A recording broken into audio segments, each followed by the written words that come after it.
All right. If everybody's ready, we will begin in 10, 9, 8, 7, 6, 5, 4, 3, 2, 1. Jelly Jam! Good luck, have fun. Good luck, have fun. Have fun, everyone.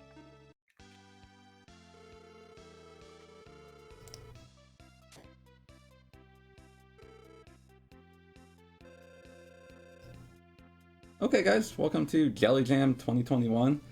As a summary of what you're actually seeing happen, you've got 4 racers preparing to dive into the 99th floor chaos that is the ancient cave here.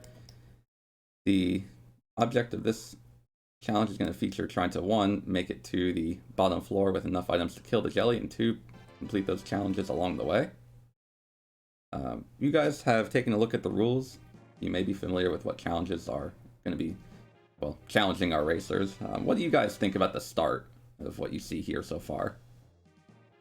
Feeling that a lot of these points are going to be really easy to get to from the start, and it's only going to get much more difficult the further down you go. Ooh, early mini shield from DCBoi. It's a very for fine HabKeineName as well. Ooh.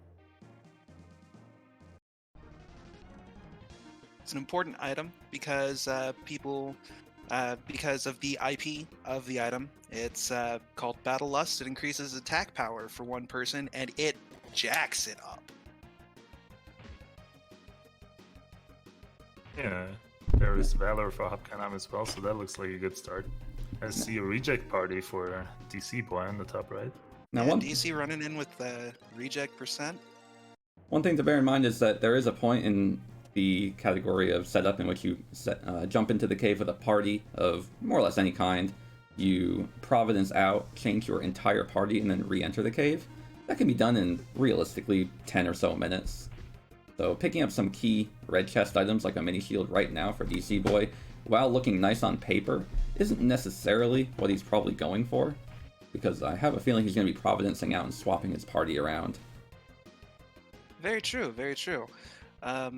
However, if he ends up getting the right gear, he could potentially go all the way to the jelly with reject.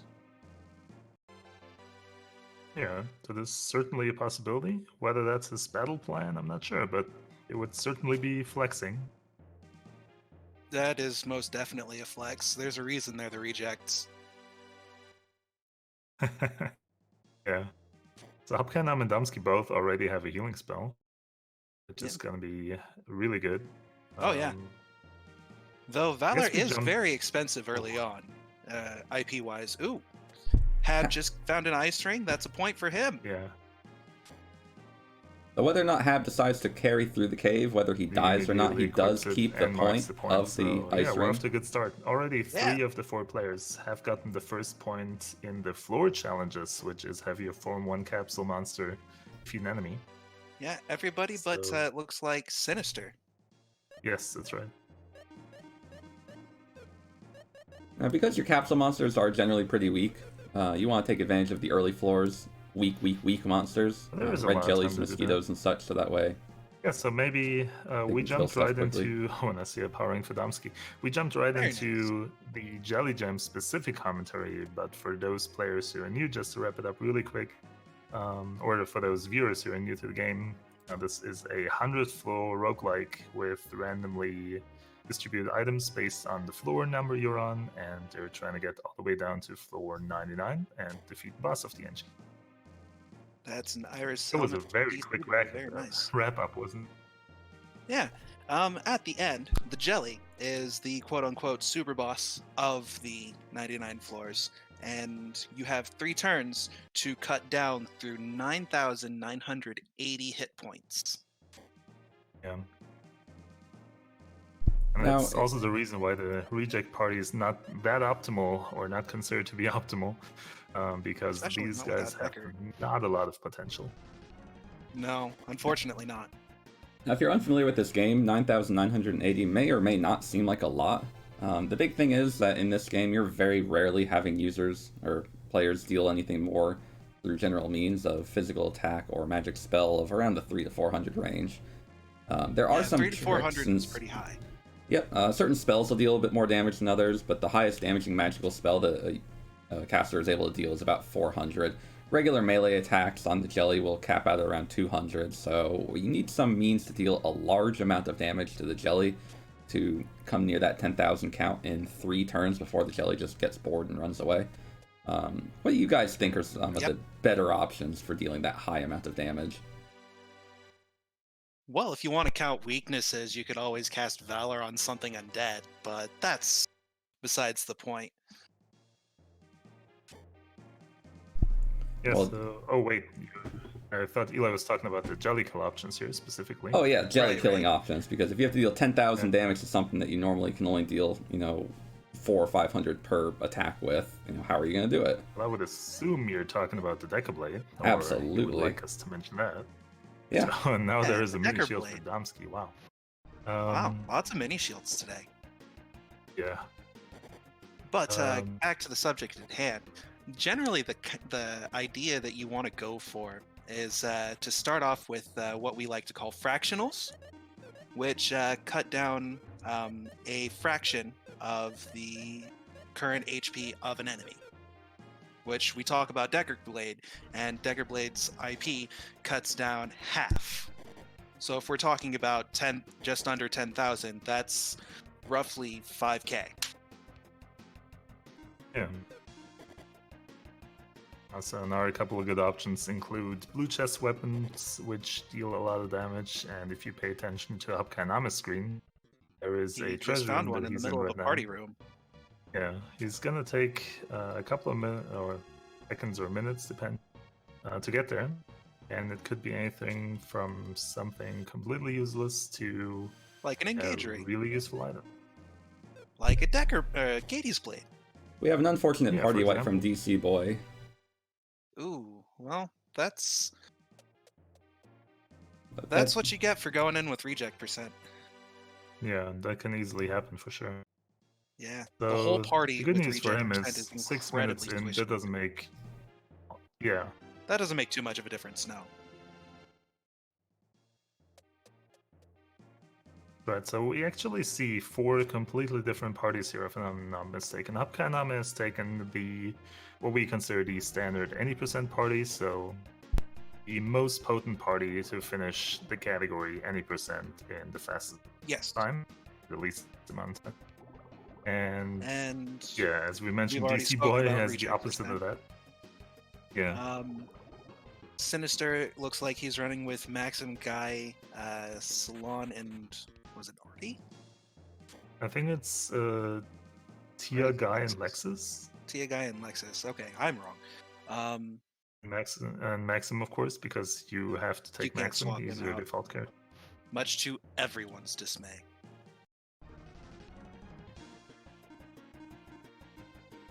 interested to see what that blue chest item is going to be for Hab. Blue chest items, if you were to Providence out of the cave, will exit the cave with you. So Yes. there are times in dire situations in which, after fighting the Providence, which begins appearing from floor 20 onward, that you may want to just count your losses, take whatever you have out of the cave that you can, and then re-enter with those items. And blue chest items tend to be either extremely useful or not useful at all. Yeah, And that, incredibly polarizing. and by that I mean there are a couple that just don't have a lot of uses, like the Engage Ring, which does pretty much nothing but cast Courage. It's useful for the main campaign, but otherwise it's entirely useless in the context of the Ancient Cave itself. Or something Plus, like it's a only Dark Go ahead. Mirror, which is cursed, but can benefit anybody. and it's prevents pretty good. instant death. Now, Yeah, I and remember there are if some that's cursed or intermediate uncursed. items that are. Sorry? I don't remember if it does that, whether it's cursed or uncursed. If you uncurse it, you will actually lose it exiting the cave. The Dark Mirror, that is. And it only has the prevent instant death if it is uncursed, I believe. Makes sense. If I'm not mistaken. So while we're on So this what do we- subject, let's talk about cursed weapons and items. Yeah. So There is the catfish shoe. Excuse me. nice. That's one of the less useful blue chest items. It's Yeah. a cheap and effective early on Uses low IP, attacks everything as long as it's not flying like eagles, and deals a small amount of damage to all enemies. But again, that damage is small, so once you get past like floor 20, it quickly drops out of use. Now, you can Anyways, use... So back to it's Curse very... You absolutely can use the Catfish Shield to kill cores at just any to mention point. that really quick. Good. I'm sorry? Oh, I was just mentioning that you can use the Catfish you Shield to lose. kill cores at any point. This is true. SinisterRain picking up Valor. He's already on like 24 already? He is moving. He's moving really fast. However, I do not see him having marked either the floor 10 or the floor 20 and respective floors challenges. So Maybe he is just going That- down for the that kill seems to be and the strat. hoping to pick up what he misses on his second run through. yeah, that would be my guess as well. That is something one to thing that consider has to be- because there is the point for being the first person to kill the jelly that Exactly. nobody else will be able to earn, and you can get a couple of extra points by re-entering the cave, doing some of the All right. additional challenges. Oh, so SinisterRain just picked up that Providence and used it. It looks I like see. he's going back to town to swap out his whole party. Yeah, I see. Now, 11 minutes makes in more is sense, pretty though. darn good, because that still gives you, for the Yes. context of this challenge, an hour and 50 to make it to the bottom floor, or to do the other challenges along Which- the way. Which, albeit may seem really easy in theory, an hour and 50 minutes is can still be a time crunch. Yeah, Okay. it always depends on what the cave gives you because while this is not a randomizer, the floors and enemy appearances are randomized. Yes. So, yeah, as we can see on DCBoi's screen right there, sometimes just have a few situations that are really, really not in your favor. Ooh, and and you that's a would- 4. Rather not deal with those floors. Gusto for SinisterRain gets a kill right there, so it looks like SinisterRain's plan all along was to start collecting points after he Providenced. Yeah. That's what we were. That's what I had figured. There's And a another mini mini shield for shield. him now. Everybody has mini shields. I think so. Yeah, that's one for each of the 4 players, I believe. Now, guys, someone in chat asked what the advantage of exiting is. We discussed earlier that there is a point that you get specifically for exiting the cave and changing your party by using the Providence item.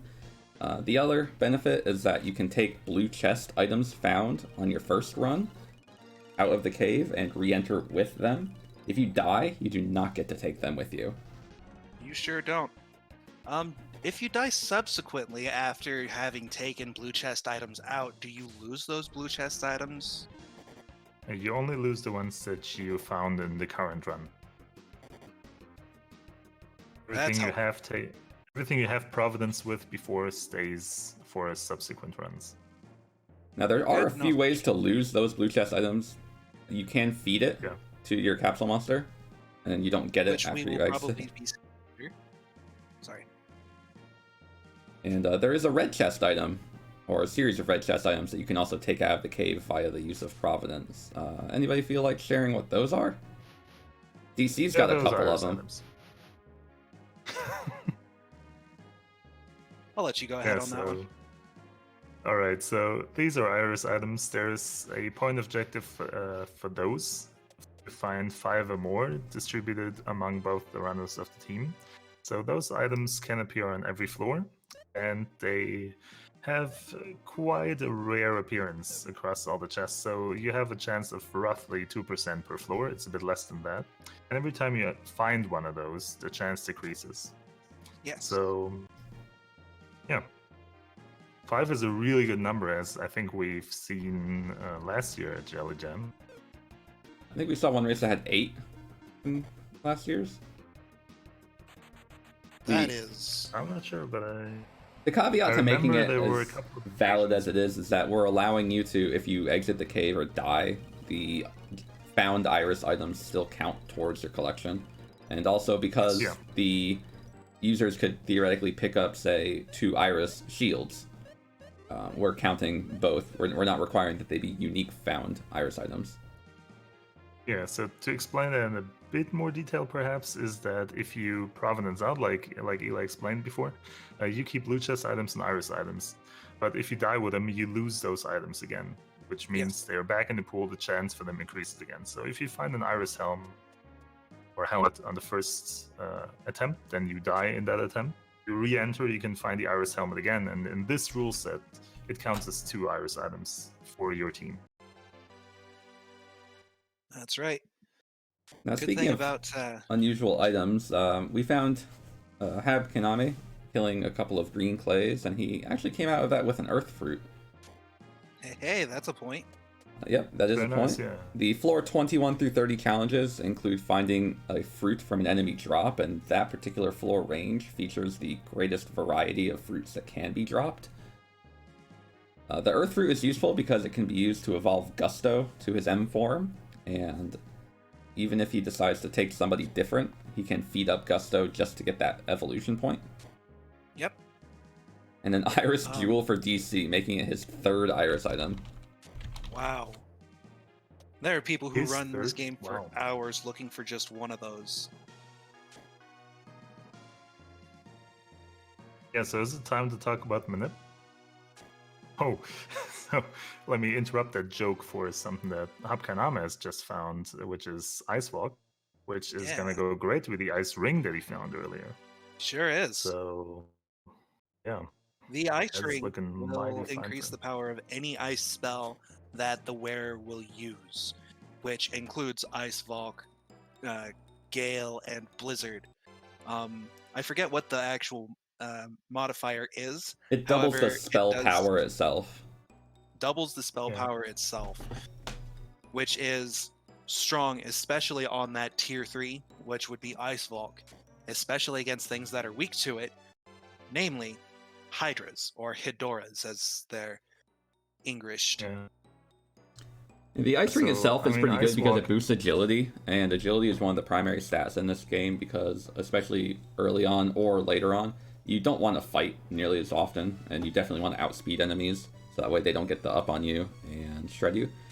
The plus 10 agility that the Ice Ring gives, when paired up with a faster playable character like RT or Tia, can make those encounters a little bit safer by helping ensure that your fast person can outspeed the enemies and potentially do something like use a smoke ball to run away, or do something Just like use a general deadly escape. rod to instantly kill one of the enemies that's threatening to you. Yes. Speaking of, I don't think we've mentioned the deadly weapons yet. Oh, you've mentioned them, but you never get a chance to talk about them. Right.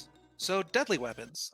The deadly sword, the deadly rod, and the fatal pick are weapons that have an 80% chance on a regular attack to instantly kill an enemy. There are enemies that are insusceptible to this, such as undead. How do you kill the dead, right? Looks like DCBoi has found his providence and is swapping his party out now. Sorry. Anyway, these items, these deadly items, are a vital part, especially with your faster characters, for getting rid of things that generally have HP in the thousands. And a lot of those enemies are incredibly deadly, especially Orkies, or Hydras, or mostly anything beyond level 60, or floor 60. It's a Yeah, fast the nice and... thing about Go ahead. I was gonna say the nice thing about this cave is that you can always find an option for something. And the deadly weapons, as you mentioned, are great to get rid of some of the enemies, although you won't always succeed in making that work. The jelly itself, which is the boss of this cave, cannot be killed by instant death for hopefully obvious reasons, and it would make the run rather uninteresting. So, yeah, and of course your deadlies don't have a 100% hit chance, so relying on those exclusively is not going to get you them. No. I mean, it'll get you to him, but it won't get you a kill. Yeah. If you don't get any leeches and whatnot. Of course. You see, for everything that the cave gives you as an answer, the cave also has an answer for it. Yeah. And like it's But, been mentioned in chat, the developers intended some more items and some more options. However, not all of them made it into the final game due to some oversights or other unfortunate events that we can only take a guess at. It is my personal opinion that this game could have used an extra 3 to 6 months in the oven to iron out a lot of bugs and translation issues and things like that. Oh, But I with just what have we've to got, mention that yeah. it's really great that we got this mode in the first place, because this is an additional game mode that no one would have missed if it wasn't like no one would have thought this game mode would be missing from the main game if it wouldn't be there. But now that it is Right. there, we're having a lot of fun playing this. So yeah. Absolutely. Now, you talk about translations being quirky and beautiful. There is something else that isn't necessarily a text translation, but it definitely looks interesting when your eyes are fixated on the screen. That would happen to be the bottom floor of the ancient cave itself. If you've ever played this game in the North American release, you're going to see a beautiful work of architecture. And Oh, beautiful, absolutely stunning. And hopefully we'll be able to see that for all 4 of our runners today. It features a lot of effort to just get there, especially in the last about 20 or so on floors, in which the enemies can conceivably kill you in one round of unfortunate combat. But making it through that will, like I said, give you something really beautiful to look at. Right. There's only 2 rooms like that in the North American release. The other one being a rather critical part in the main story. Not that it makes the game unplayable or unfinished, it's just the first introduction of the Master of the Sinistrals. Spoiler warning. It really... Thanks. Yeah, you're welcome. It really just ruins that whole scene. Just for everything. Nope, and it's one of the biggest plot points. Yeah, as a casual player, hitting that for the first time, you will surely be stunted for a minute. Yeah.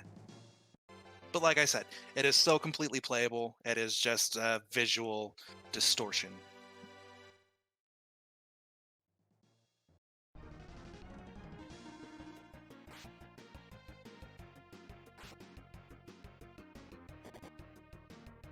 Now we see Domskee killing some green clays.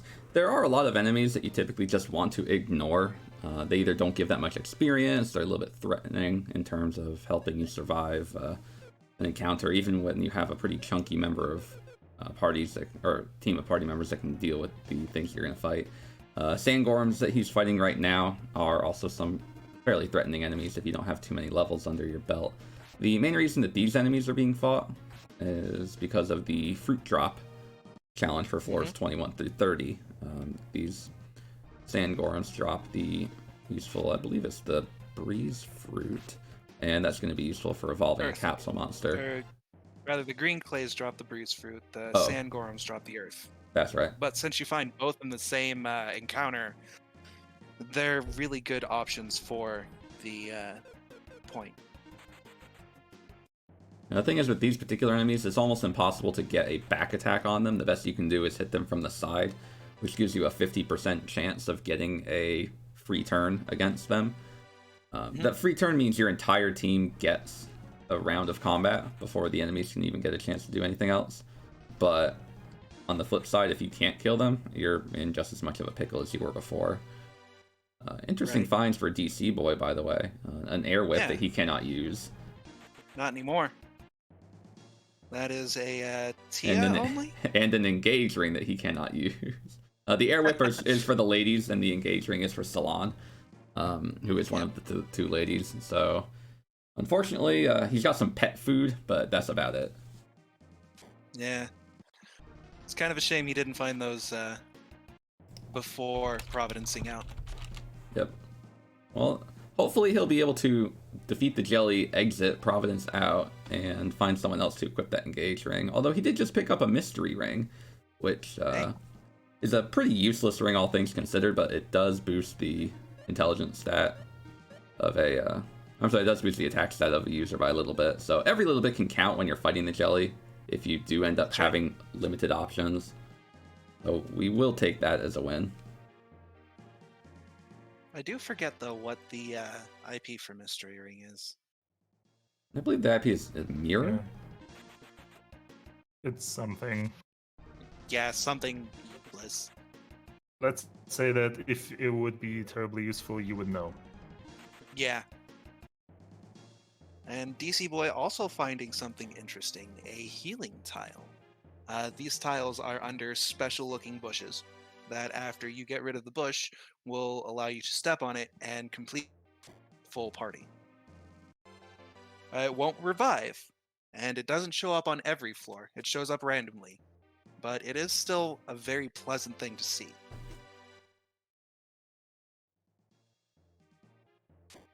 Yeah, and as players make their way down the floors, I can't help but notice that they're very close in points and also not too far away from each other in terms of progress, keeping their individual strategies in mind.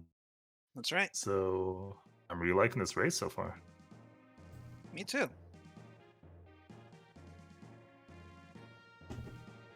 Does seem like Hab and Dom are up by 1 point, but that can change at any point in time. Oh yeah, simply we finding can more definitely Iris items expect can to see some adjust more. that point, or completing any of the upcoming floor challenges can adjust how this will turn out.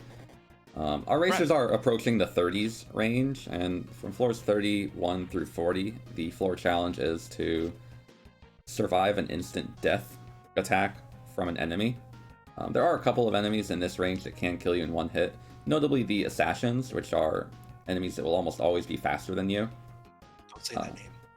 They aren't as threatening as the variant Don't say of them, the other one. which you'll see in the mid 40s, but they're still pretty scary. There is them. Terrifying. There are also a couple of enemies that cast a magical spell or a magical spell like ability, which can deal an instant death. Those are at a much lower percentage, but occasionally you'll see some of these enemies cast them, and they'll be able to target multiple enemies at a time. Those can be some of the more threatening ones in a way that you just wouldn't expect it to be. Because even though there's an extremely small chance for it to connect, the last thing you want is 2 or more people to die at the same time.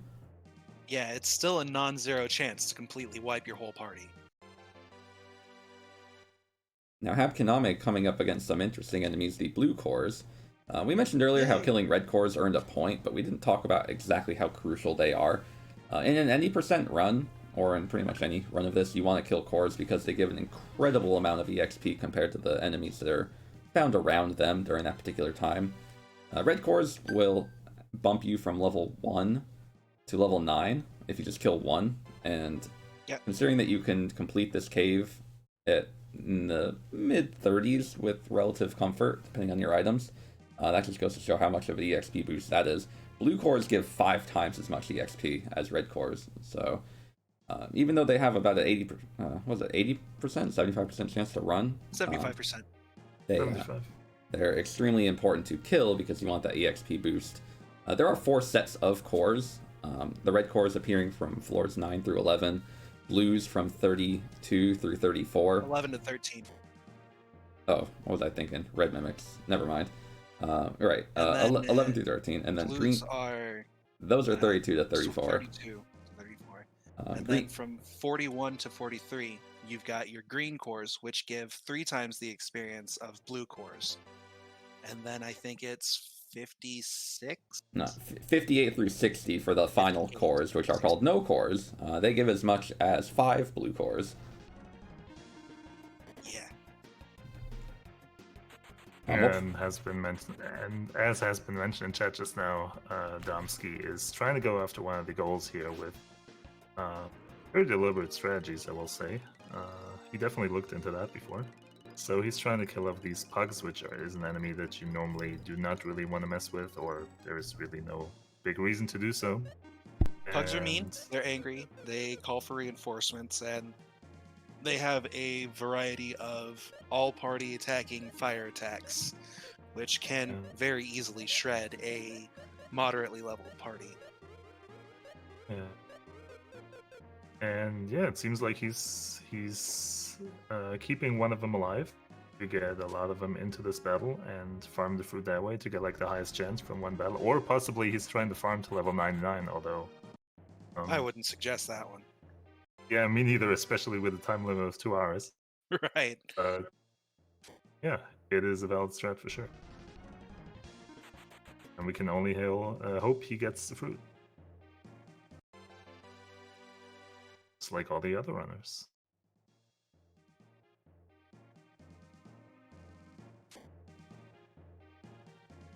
All right. So,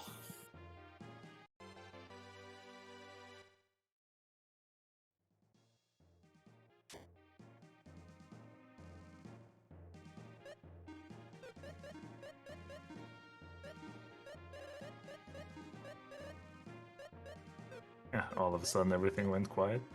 yeah, just life happening. Yeah. Ooh, We've SinisterRain talked to you getting... for 30 minutes. Now we give you a minute of contemplation time. It's always important to reflect, Yeah. just like Sinister needs to do after running into those bees. Bees are incredibly fast, and they hit really hard, especially for this point in your run where you're just coming off of that quote-unquote high from having powerful, the power of being a little over-leveled after just getting cores, and it's a nice reality check to bring you back into to bring you back down to earth and let you know that, hey, you're not invincible just because you got a few red cores. They're fast, they hit hard, they have a chance to paralyze while hitting your entire party. You just don't want to deal with them. Yeah. And their movement pattern is particularly annoying, so what I Very just erratic. mentioned about, yeah, like you normally don't encounter pugs because their movement pattern, as you can see on Domskee's screen there for another couple of seconds, is really predictable. Now for bees, it's kind of the opposite. They have this weird step pattern that we know, but it's random in all directions. So yeah, it is not easy to avoid them, and you cannot guarantee to do so. Right. It's They just have like that, a combined with what you said, that they're actually dangerous. yes. I believe it is a 0-1-2-1-0 movement pattern with random directions on the 1 and the 2s. So just Yes, exactly. trying to find your way around them is more luck than anything. Yeah. Well, it's both. Part I mean- will determine whether you get away with it. Right. So Hab here is coming up against an interesting enemy. We have Garbosts, which, although on their own, can be moderately dangerous. They have a peculiar drop, something that all cavers try to find. And that is the Cancer Rock. Why don't you tell us about that one? Yeah, so as we mentioned before, there are fractionals that help you with a Jelly Kill, which is the boss of the Inch Cave. The other component that you want is finishers. So basically, once you dealt fractional damage, you want to deal massive chunks of damage to finish him off. And you do that, for example, with a Cancer Rock, which allows you to attack twice per turn for twice in the whole battle. So in total, you get 2 additional attacks, just like the Hidora Rock, for example, which we'll be sure to mention later on. And yeah, having that rock just allows the character 3 turns. Instead of doing 3 attacks, you will be able to do 5 attacks. That's what it comes down to, which is, yeah, definitely something you want. It combines very well with strong weapons and also with Old Sword Foot. Yes, it couples well with Old Sword, which is also a fractional, which deals 1/6 Yeah, damage, that's right. right? Yeah. Yeah. So 1/6 damage. Plus, it'll leave you with enough IP, which is the orange bar underneath, which allows you to use the special abilities of your items, which increases when you take damage. The Old Sword will use enough IP to allow you to use the Cancer Rock as well as the fractional. for 1 turn. Yeah. So having that rock, it has a very low chance of spawning in a chest from 8 to 9, I believe, and you have a couple of enemies actually that you can get it as a drop from. But once you're past floor 37, you have no more opportunities to get that cancel rock. So, yeah. Yeah. If you don't It's have it by that point, well, you can pick them up in red chests, but you're probably not going to see them if you don't get them from the Garbosts. Or Yeah. Cancers, but you get them more readily from Garbost. exactly. So a question in chat was why SinisterRain skipped a blue chest. That was actually a mimic, so they are Yes. slightly differently colored, and blue you mimics really want to will avoid end those. any run. They are absolutely terrifying. They hit incredibly hard. They are incredibly fast, and they will take a good few turns of regular damage just to take a couple out. They also have an all-hitting move, which ignores defense. They are bad news in a box. And like you said, they are differently colored. They are brighter than the regular blue chests, which you want to find. And you don't want to make those mistakes. You really don't. Yeah, for those interested, I provided you with a visual aid in terms of the coloring. It's not easy to spot if you're like not paying close attention to it, but because we know the floors where they appear, it's a bit easier to pay attention to it. Right. And you will usually know what to look out for. That said, it's also not. It's also really easy to do, like you said, if you're not paying attention. Or in some cases, there will be situations where you will have to go through them, such as That's if right. they're sitting on stairs or in front of a door. Yeah. And in this tournament in particular, like normally you wouldn't be particularly happy about it, but in this tournament you get a point for it if that happens and you manage to defeat them. Yes. So yeah, since that's what you have to do anyway, You may as well long be as you rewarded attempt for it. Yeah. But as usual, there are different things to consider, and if you already have a couple of blue chest items, then you might be tempted at Providence and start from the top instead. It always depends. And I guess that's what makes these runs so interesting. Sure is. Yeah, so I'm already seeing HabKeineName feed his capsule monster here, which is surprisingly early, in my opinion. It is. But the it's definitely, yeah. But the sooner you get them, the more useful. The sooner you evolve them, the more useful that they get. They increase in all of their base stats, and they get more powerful moves. Yeah. And of course, there's the additional benefit of being able to just lock in the point for getting the capsule monster to its M form. Right. Because if you happen to die at a later point, and you have done that before, you would have been able to get that point, but if you didn't, then you didn't. Yeah. And like you said, you're probably gonna do it sooner or later anyway, so Right. might as well do it early if you have the items, yeah. Every step, or everything that helps along the way.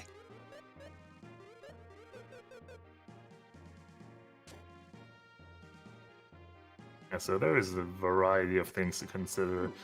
Have just picked up a silver eye. Yeah, that's very nice. Another good agility item for him combined with the ice ring. With a very I was about to say powerful that. AP. Yeah, go ahead. Yeah, for sure. I think the main benefit of it is the agility and the intelligence increase. Well, okay, intelligence doesn't matter too much in this game. Not too But, much, yeah, but the agility is where it's at. definitely. And having two items like the silver eye and the ice ring that you can freely swap between characters and that combine in great IP and a great agility boost is really good and be really versatile. It affects turn order in battles as well as your escape chances or escape initiative if you want, if you're running from a fight.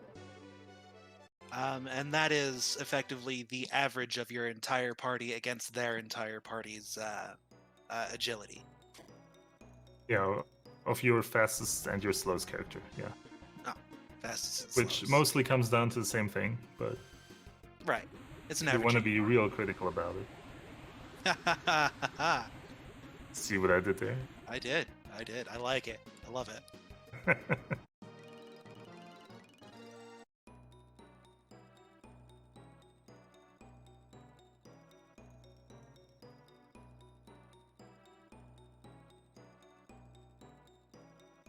So we see SinisterRain and I believe DCBoi at... No, not yet DCBoi, but SinisterRain also at Garbo's floors, which dropped the Cancer Rock. Yep. It looks like And DC I is missed- at the early 20s. Yeah. I must have confused it with a Deadly Armor for a moment. Yeah. Oh, there's a Water Spear for HabKeineName. Yeah. Talking about agility increases, Water Spear increases agility. That'll Oh, pair very that's the nicely. Dragon Spear, I believe you're confusing it with. Am I? I think so, yeah. Like the Water Spear does not increase agility, I think, and if it does, not by much. Okay, well, I'll admit I'm wrong. Whereas the Dragon Spear, which, I mean, is also water elemental, so I could see why you would confuse it with that, adds a whoop 50 agility. Which is insane. Like, it's a ridiculous amount. Like, that Silver Eye does 30, and that's already hype.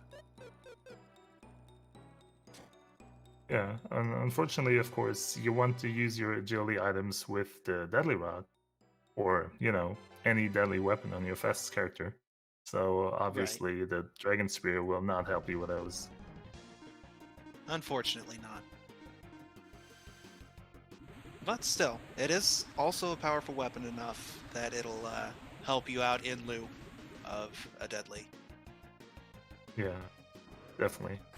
Running from enemies is just going to be able to make you avoid damage and, just save time in general all over the place. So, yeah, from floor 1 to 98, really. It never ceases to be useful. I'll also throw out there that... Never mind, I won't. I completely forgot what I was going to say. Well, it's fine. You got like an hour and 20 to remember.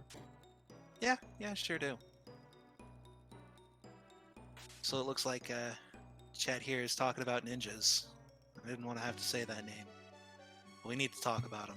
We were talking about assassins earlier and how they are very fast and want all of your party's juicy meaty bits. But ninjas... That's one way to put it, yeah. Ninjas, although they move the same way as assassins, in battle, they attack twice, or they do an all party-wide attack that ignores defense, called Knife Thrower, or they can just straight up kill you. And it looks like Hab just saw the encounter for one, and hopefully he doesn't have to go back in that room. But just like assassins, they move at twice the speed that you do, which means getting away from them. 2 for every 1 step. It's improbable. I was gonna say impossible, but it is improbable. It looks like he is going to have to cut through them. You need to use the environment, or, well, in this case, you're gonna have to use your weapons. Yep, and it looks like he used that environment pretty well, as open doors won't allow them to look down into the door unless they move on the same vertical plane as it. Yeah. And Which the even reason then, why that it's still a benefits him 50-50.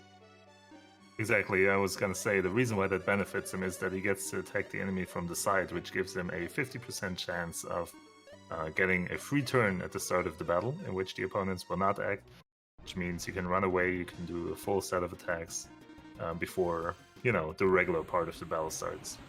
So, yeah, he did not get that here, unfortunately. So what he could have done with the door, as you mentioned, is he could have run away, take a turn of damage, and try again. Although he just chose to get in the battle, which is perfectly fine. It seems like he seems to have the levels to pull through with that. Oh, Maxim taking his dirt nap. It's about that time. Still, losing Maxim is definitely not the worst case scenario here. You definitely want to keep. You definitely want to keep the other party members alive, as Maxim is hands down your weakest link.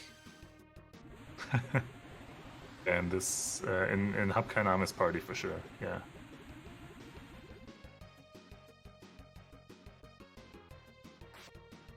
Yeah. So sessions that we see on SinisterRain's screen. Their attacks, their physical attacks are not as deadly, but their instant kill attack is.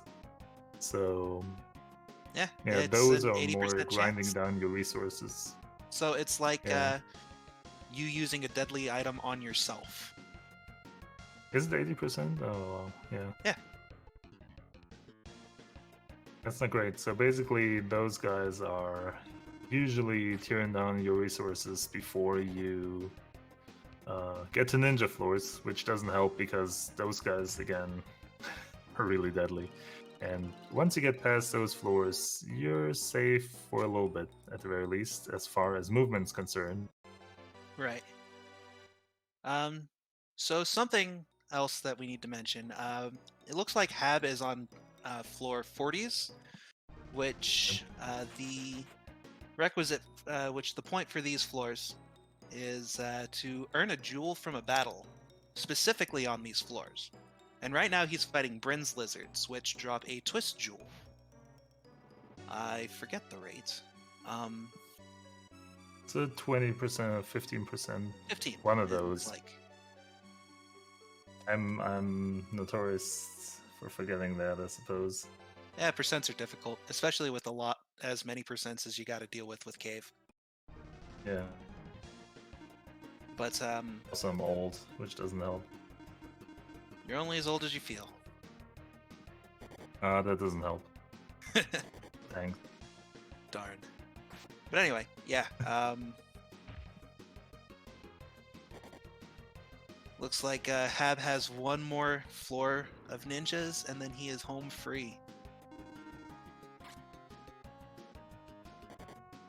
Yeah, so that's usually something you gotta keep in the back of your head, which floor you're at, and when you're gonna be out of danger, just to crash in the next territory of danger. So, Right. Yeah. And there's another one in the door, as we've been talking about it. Hopefully he'll get the 50-50 on this one. Ooh, meanwhile, Assassin's got a 50-50 on Domskee. He was rushing to the chest and, yeah, got surprised by them. Greed will get you There's every another time. thing that- yeah. And he The has older to you make- get, the more that happens to you. Yep. Looks like he... Oh, lost to you. I was about to say, it looks like he came out of that one fairly well. But Well, yeah, he did. I mean, Yeah, you she only comes lost Tia, comes right? right back up. I mean, she's gonna What'd you fall a expect? few times. She's pretty squishy. Yeah.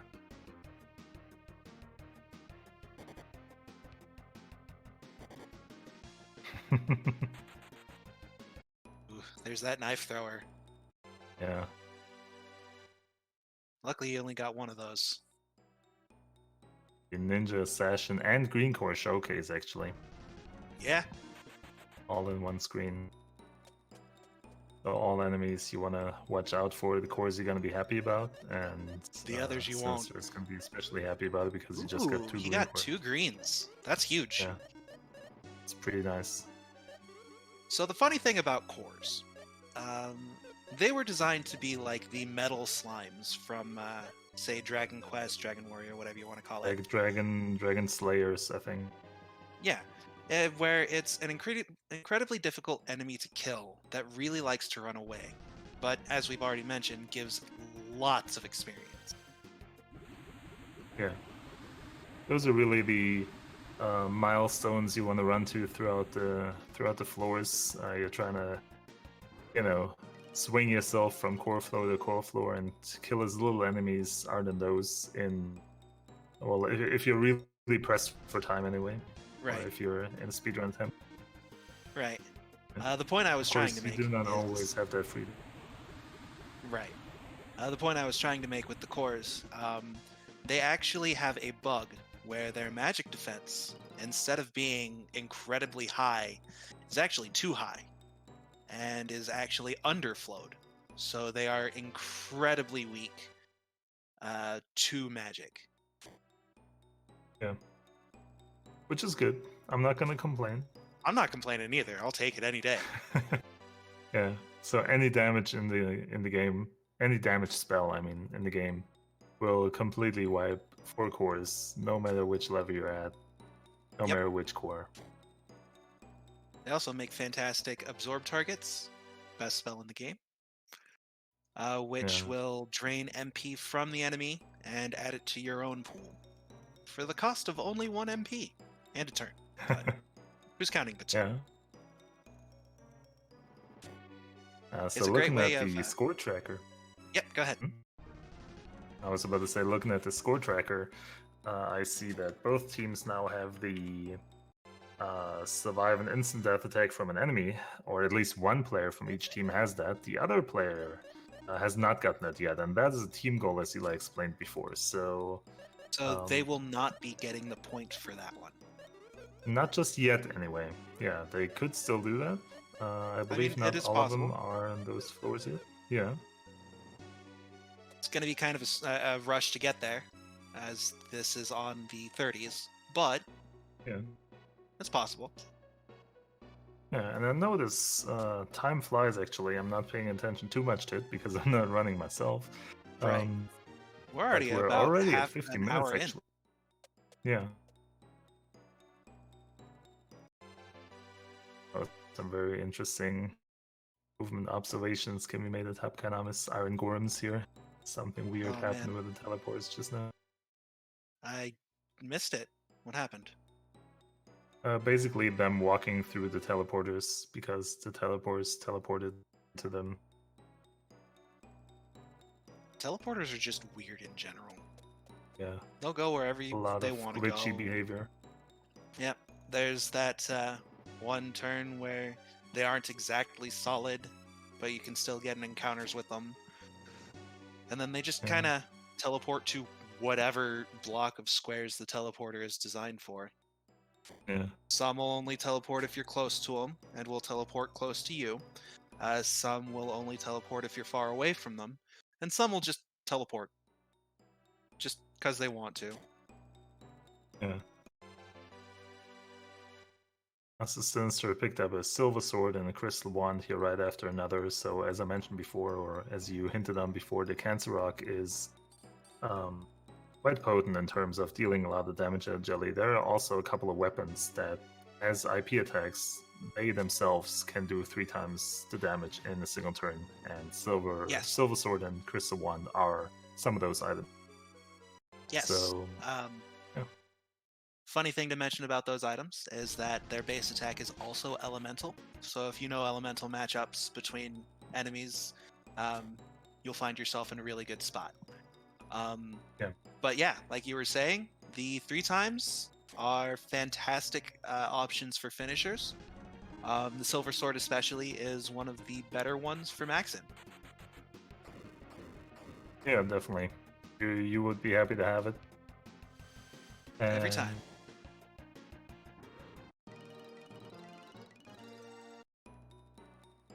Yeah, it's also very useful throughout the run because of its light element, as you said. Yeah. Right. A lot of things are weak to light element, especially things that are undead. Yeah. which, if it's undead, like I already mentioned, is going to be immune to the Deadly Rod's instant kill attack. So having something that can deal a lot of damage to these undead things, especially say leeches or even Hades chariots, which we'll see way later, is really useful to have as like a backup. Yeah. And Sinister is using it here in the ninja encounter, and that's a good choice because you can see dealing upwards of 600 damage. It's gonna basically kill one for sure. 699. Yep. And just dealing just that load of damage, I don't see how you could argue with it. Oh, it's really good, and you only need to conserve your IP if you're getting closer to the jelly. We call that IP farming. It's probably gonna happen at least for one of the runners. Oh my god! Did you just see that on Sinisters? I did not just see that. No. Well, you'll see it after this one. Just add another encounter. Oh, nice. Yeah. Oh, there's a party. The Ninja Conga. Good You've come luck, to the wrong Sinister. neighborhood. The worst neighborhood. Yeah, that's. Seems like he wants to give us more opportunity to talk about those enemies. No, I don't want I to. think we're done. Yeah, I don't want to. Yeah. And in that situation, you're really lucky or happy about having a healing spell.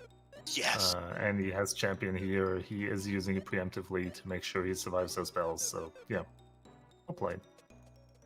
Yeah. If you're smart about him, you can definitely take care of him. If Cave is nice to you early on and gives you the tools to take care of him, you really don't have too much to fret over. But the chances are more that you won't, and you're gonna have a bad time. Yeah. You're definitely not going to be happy about it because in any case, this costs you a lot of time. Yeah, sure does. A lot of time, a lot of Alright. resources, because the longer you're in battle, the more resources you're using in order to keep your HP, MP up. Exactly. And it can seem like at certain times that you have a healing spell like Champion, which doesn't cost too much, and you also have, like, let's say 5 miracles, which heal the MP of any character and HP and MP to full. So you just feel confident, you use a couple of them, and suddenly you're at like 1 miracle, and your deadly users, your healing spell user is dead, so you're basically out. And that can happen sooner than you think if you don't pay attention to that. It's really easy to get into a mindset that Cave Run is a sprint when it's more of an endurance test or a marathon. I mean, you've got 98 floors to go through. So you've got to pace yourself and take your time. Exactly, especially in a marathon race. Like in a speedrun, you don't really get the option to take your time too much if you want to go for a personal best or any kind of record. But in a marathon setting, you get those 2 hours for a reason. And so Hab here, he just got his Gusto to M form, which is worth a point. That's right. Now let's talk about that for a second, because M form, to get to M form, you have to do some pretty specific things with each monster. In the case of Gusto, you have to hit M form and then feed it a fruit, an earth fruit, which is the opposite element of what Gusto is, being a wind type. Yeah. Other monsters require you to feed them the opposite fruit at certain forms, like say with Flash, the light type, you have to feed them a dark fruit at I think it's second form. After having fully evolved, you go to third form and then you drop back down to second form, which you're allowed to do with any form but M form easily. And then you feed them that fruit and they instantly pop over to M form, which is their top tier. Yeah, well, yeah. Sometimes the M form is actually worse than the fourth form, but true. Yeah. I kind of like to think about them as an alternative top form, because form 4 is usually going to get you the best result of what you're used to so far, and then M form is kind of like a different take on the same capsule, so to speak. Yeah. But yeah, we've seen some nice ninja avoidance there for Domskee, who has maneuvered that ninja under a bush and using the environment, as I suggested earlier, very nice, made its way to the stairs without having to encounter them. That's not always possible. I'm not going to say that Sinister missed his chance to do so, because I don't think he ever He had sure a chance. He sure didn't. Yeah. That was an empty hallway. Yeah. But And with if you Hab, can all do of his that, encounters that's were great. at doors. But say what you will about the bushes. Some people call them in the way. I call them lifesavers. Yeah. Bushes are your best friends when maneuvering enemies. What I see in new runners a lot is that they will just cut bushes, without thinking about them if they're in the way and whatnot. It is really Right. helpful to leave them where they are until you really, really know you don't need them. I try not to cut bushes unless I know that the room is otherwise empty, or the other enemies are not going to be a threat. Yeah.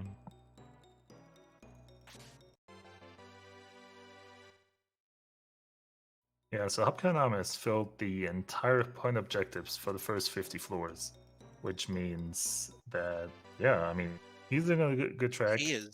He's exactly an hour in, which means at the halfway point in time, he's at the halfway point of the cave. And Right.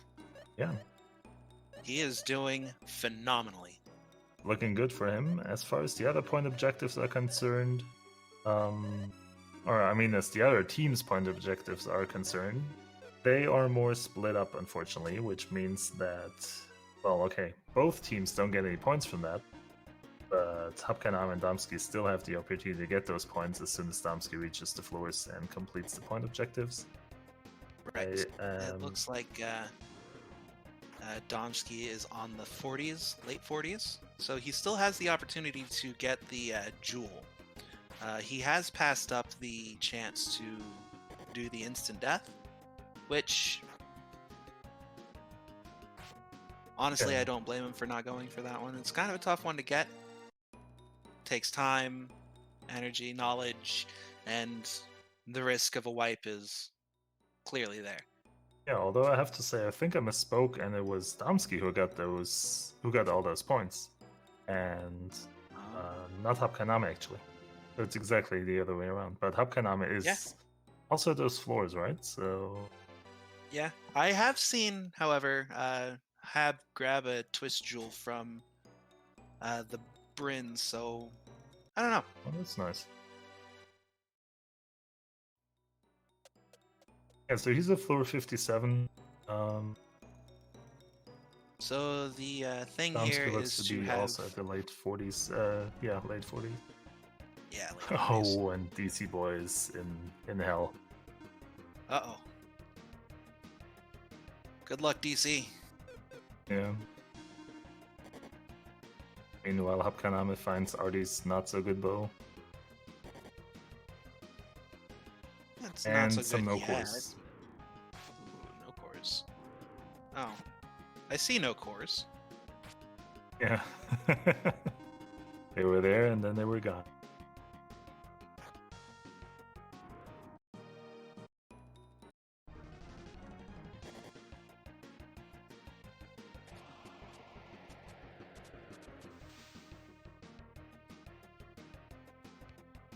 Yeah, so DCBoi here is trying to survive an instant kill attack as I catch that. Which he does. Which he does.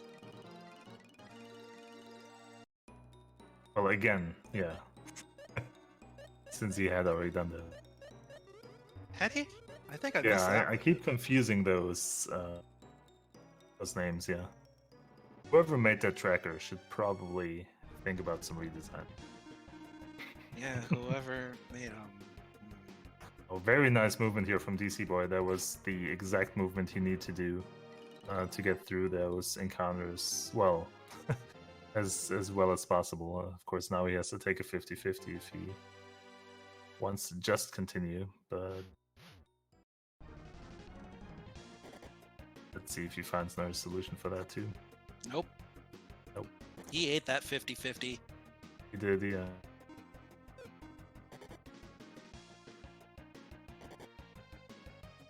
Looks like Hab is trying his luck to get his entire party, or rather 3 members of his party, inflict with a status. Sinister is trying to do the same thing with a different group of enemies. Arguably the more dangerous set of enemies. Oh, in this case, I would actually take Sinister's set of enemies over the full party of 4 that HabKeineName is facing right now. But yeah, it looks like he is trying to do something about those. Yeah. Meanwhile, Sinister's setup looks really good here. He has what he Sure wanted, does. got rid of the armor dates, and now he can Armor dates just are- listen to some nice songs. Do re mi. Just you know, Oh, watch that's out. 2. Get a stream muted, Kappa. Oh, that's 3. He got That's that 3. point. Very nice. Although having a confused Decker and Artie, well, a confused Artie, I think that one spoke for itself. Yeah, it'll be fine. The thing is, as soon as like those enemies can kind of mess up your run, but as long as you get any turn in which you can escape, you're safe to escape, even if all your characters are confused or asleep by the time that you do. Right. The only problem is, yeah, if you gamble too much or you get surprise attacked by them and all your characters get confused or put to sleep, then yeah, you could be in there for Yeah, a that while. is an easy 20-minute battle of just sitting there listening to this symphony of death. Yeah, that's one way to put it. Domskee got here as well. Yep.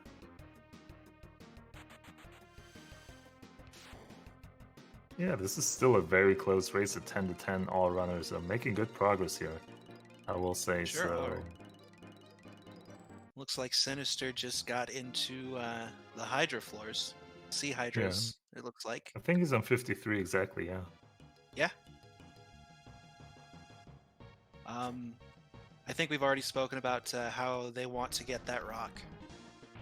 And the regular Hydras, which you see in the early 40s, don't actually have that drop, while the Sea Hydras and later High Hydras do have the ability to drop Hydra rocks. Yeah.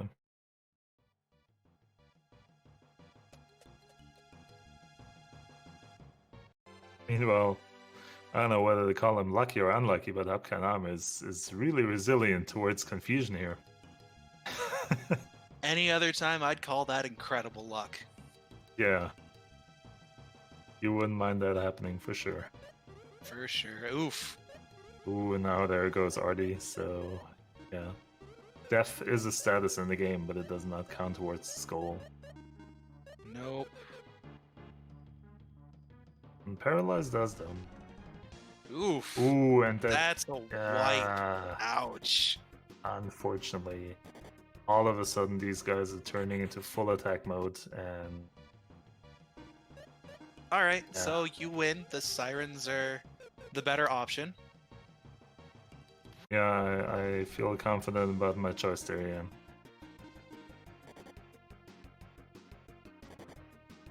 So that's perhaps a good hint for the runners to come, not to leave. If you go for what are they called? Whatever, the pilot plans. Maybe don't leave so many of them alive. One of them Right. will do. Well, I mean, it was only 2 of them. A lot better than Yeah. the 4 he had to begin with. That's fair. That's fair. But it's okay. I mean, took a gamble there, trying to get that point as fast as possible, because it was already not going too well, farming those status effects. So yeah, it just happens Yeah. sometimes. They certainly all the way up to 11 in a matter of seconds. Yep. Cave is angry 100% of the time. Yeah.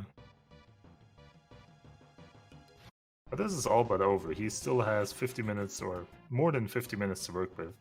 As I mentioned, yeah. he has skipped on the floor 40 and floor 50 goals so far.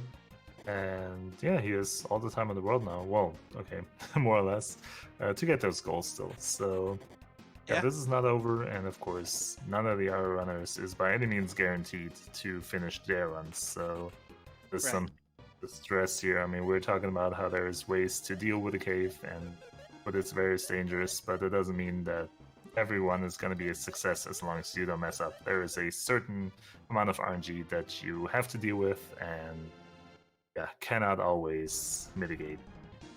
Absolutely not. Even the most experienced runners will find themselves falling to the cave more often than succeeding, Yeah. which is why I say cave is angry all the time. I'll still not buy in the concept of the cave being a sentient being, but you know. Well, if you think about it, the cave is run by a sentient being, so wouldn't that make the cave itself in turn? I know it's just semantics at this point, I mean, but still. you know, as a programmer, I cannot agree with you. AI or people too. Yeah, like in the interest of my sanity, I would rather not view programs as sentient beings.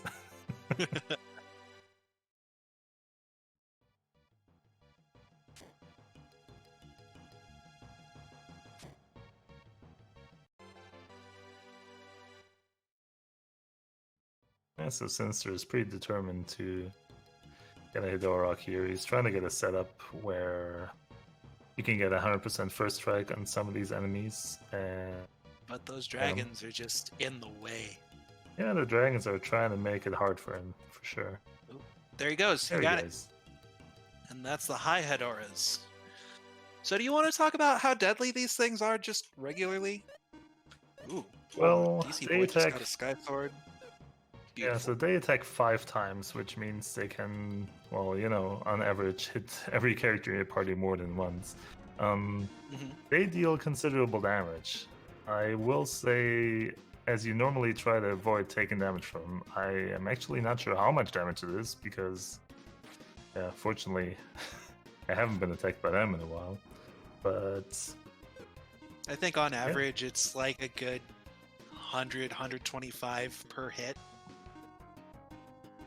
Plus they have a party-wide attack that deals considerable amounts of fire damage. Or am I thinking which is the more? lucky one. Because Yes. the considerable amount of fire damage is considerably less than the 5 attacks. Right, especially if 3 of those attacks hit one person. Yeah. Because that spells doom for just about anybody except for a tricked out Dakar. Yeah. Oh, and it seems like DC, at least from reading in chat, I've missed it once again, but it seems like Yep, he has he died fell once again. more. Yeah, so that means that SinisterRain and Domskee are the 2 runners of each team that are still deep in the cave, while the other ones are on cleanup duty on the early floors. It's not impossible to make it to Jelly in 48 minutes and kill it, or 47 minutes. Isn't world although record like 37? it's 48 or 46 or something like that. Yeah, I don't know it off the top of my head, but in any case, it's very unlikely that that's gonna happen.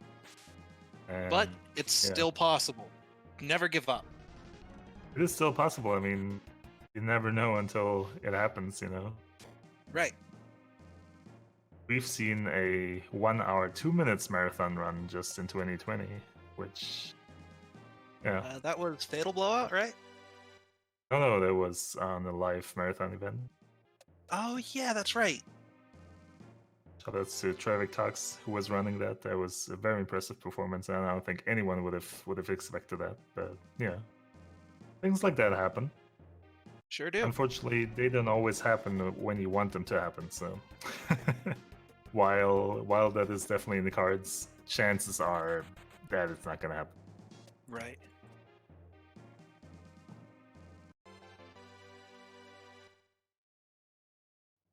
But still, I mean, it's anybody's game right now.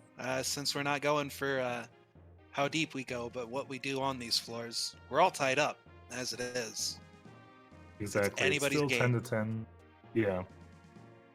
In the end, even if you kill the jelly and our team has more points, the team with the most points wins. That's right. Yeah, but I mean, we're talking about as if one team was definitely in the clear here. That's not the case. Both teams still have one runner each at the same floor, actually. I want to stress, or roughly the same floor. And yeah, I mean, anyone's game. That's right. Ooh. Looks like DC's about to wipe again. Yeah, that can happen. I mean, if you enter the cave a consecutive amount of times, you are obviously trying to get a bit faster, and with these mimics, it's not always easy to just go through. So I can't blame him for being a bit more risky. It doesn't really hurt them too much, and yeah, Yeah. it's It hurts, sure, basically but 3 minutes they lost. So yeah, that's only 3 minutes. it's not gonna be great for his morals, but time wise, it doesn't really lose him a whole lot, or the team. Yeah. That just goes to show. As long as you're in the cave, you're in danger. Yeah. Yeah. So as people in chat are talking about praising or not praising the tracker, yeah, I'll I'd like let to you point out handle that. all of that. Oh, well, I wasn't going to talk about it too much, but it was Eli's solution to basically keep track of all these things here and then make this like a, an easy thing for both players and viewers to handle. So if you want to check out the tracker, type in ! tracker, you can see all the goals, you can hover over them, and like over the question mark on the side if you're needing like more in-depth information, you can just keep live updated track of what's going on. That's right. It'll And also you point will out see the some summary of that in the percentages center of for... the screen. Yeah. Sorry? Oh, go ahead. Oh, okay. I was just going to say that the question mark will have percentages and such for specific drops, like we were talking about the jewels and the fruits and such. Yeah. So, So I saw Domskee there with Maxim already dead and Decker at low HP, so that seemed like a scary situation, as if I can trust chat as well. yeah. Yeah, this is not a run where you can really relax at any point. Absolutely not. Well, looks like everybody's on their feet, so... Turned out better than expected, at the very least. Yeah. Although he's right back in the next battle, and the deadly misses once again. Of course. So. And there it goes again. Oh wow. Yeah. Are we even surprised anymore with Artie? Technically, No. there is an 80% chance, but That's 80% of the time. It hits 80% of the time, 50% of the time, and that's when Artie's ears aren't flopping in his face. yeah, the proper emote for that has been posted in chat right now. Sure has.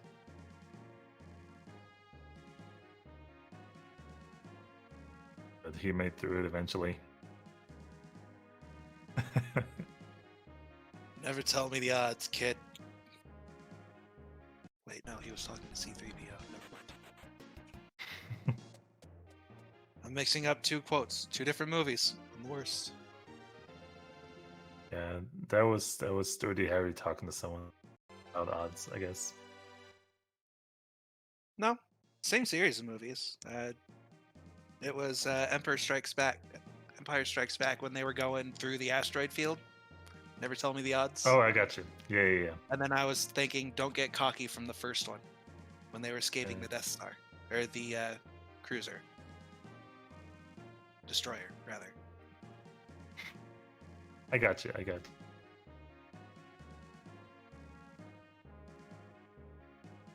50, a couple no cores for Sinister, so he's already really good at levels. Oh yeah. And yeah, this just adds more experience to the Ooh, pile. that is a All three of full them. row of 'em. You just love to see it, and look at that. Wow. 166,000 experience. Yeah, and some change. It's really nice. And yeah, like I said, he didn't need it. He was good before. He's at level 37 right now, which is more than I would expect anyone to get in this marathon as a whole. So yeah, it's very nice. Meanwhile, Domskee has the opposite kind of luck and has all the cores running from it. Which is way more likely. We already spoke about the Yeah. 70% chance, 75% chance that things just run away. Yeah.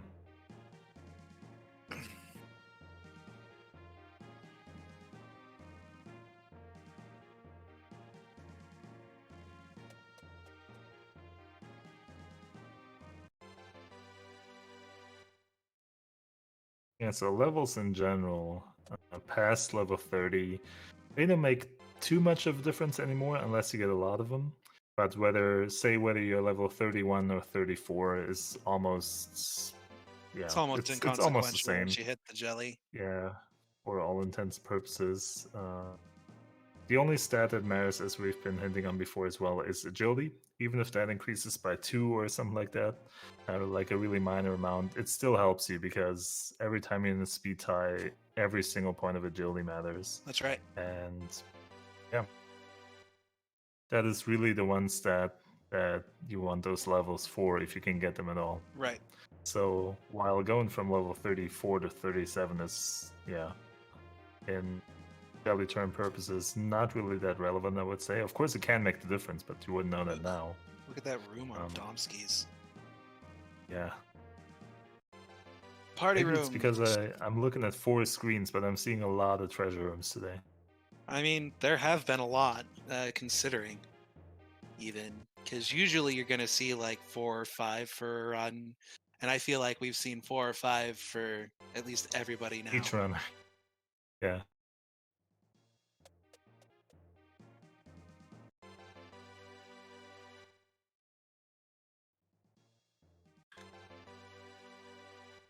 Okay, so looks like there is a bunch of blue chests though for everyone as well. I've seen a lot of those True. really everywhere I'm looking. So there's another one for Sinister here. Unfortunately, not in the best position. So looks No. like yet another treasure room. Yeah, it sure is another treasure room. And those Should've- warm eyes are definitely not going to make it easy. Neither is that salamander. Maybe next year I'll add points in for how many treasure rooms or party rooms people get forced into fighting through. Yeah, maybe. Yeah, I can't That'd be wait for fun. that. Full clear 5 treasure rooms. Ugh. No thanks. I'd say 3. Because that'll take up a good, like, 30-40 minutes just in clearing the rooms, even if they're low level, just because battles take so long. Well, it gives an additional no. reason to bring Lexus, because early on, the party room floors can be decimated if you have a Figo Root or a Coma hit. So, Right. Yeah, or a spell. well, spell animations take time, my friend. Yeah. Why use That's a true. spell animation when you can hit the whole enemy party just with the regular attack speed? No, sure, but I mean, those weapons don't start that early, so. Yeah, they do. Figure starts pretty early, at least. Well, I think the first one that starts as decent drop chance is floor 6, and that doesn't have AoE attack, but I might be wrong about that. It's Lexus after all. I Right. think I researched that for the last Jelly Gem. Glad to see it was well used. Yeah, I mean, I don't know if it was. Last year's run, yeah, I talked to Hoppy about it before because we're running this year again, and yeah, it can only go better than it went last year.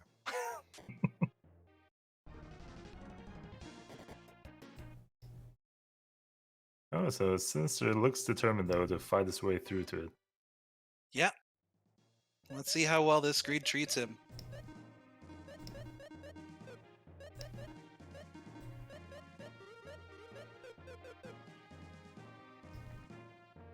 Well, Sinister, if he didn't have it before, he certainly has the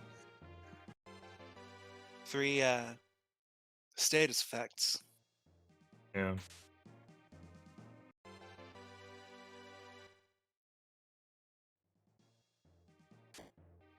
No, that only applies if he's on floor 60, right? Oh, wait, never mind. He is because Warm Eyes. Never mind. Yep, Yeah. you're good.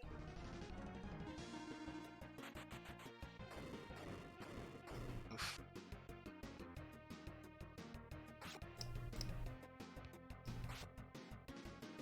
Yeah, someone has to be the bad cop about the rules, right? I'm glad it's not me because people never like it when it's me. Yeah. Oh, he actually walked around the entire He's like, treasure nah, without it's not picking worth the it. blue chest. Yeah, he's probably And you know what? right. That's absolutely fair, because Yeah. I don't know what the exact percentage is that you're going to get a good item out of it, but I can say that if it's not worth it, the greed does not pay off.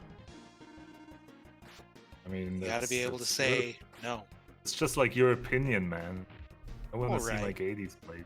One of the quote-unquote best things you can get, I mean, there's Gatey's Blade, sure. A Dark Mirror is never a bad thing. A free Twist Jewel would be pretty nice. But other than that, Right. the other items that you'd find usually aren't going to be any sort of amazing game breaker. I mean, a Mirac Plate isn't that big of a deal. An Agony I mean, Helm he isn't could always- that big of a deal. Right. He could always get the Spido Jewel in meme with a turn 4 attack on the jelly. Yeah. Still haven't seen that in Attorney, I guess. I don't think we're gonna. The elusive 4th turn KO. Yeah.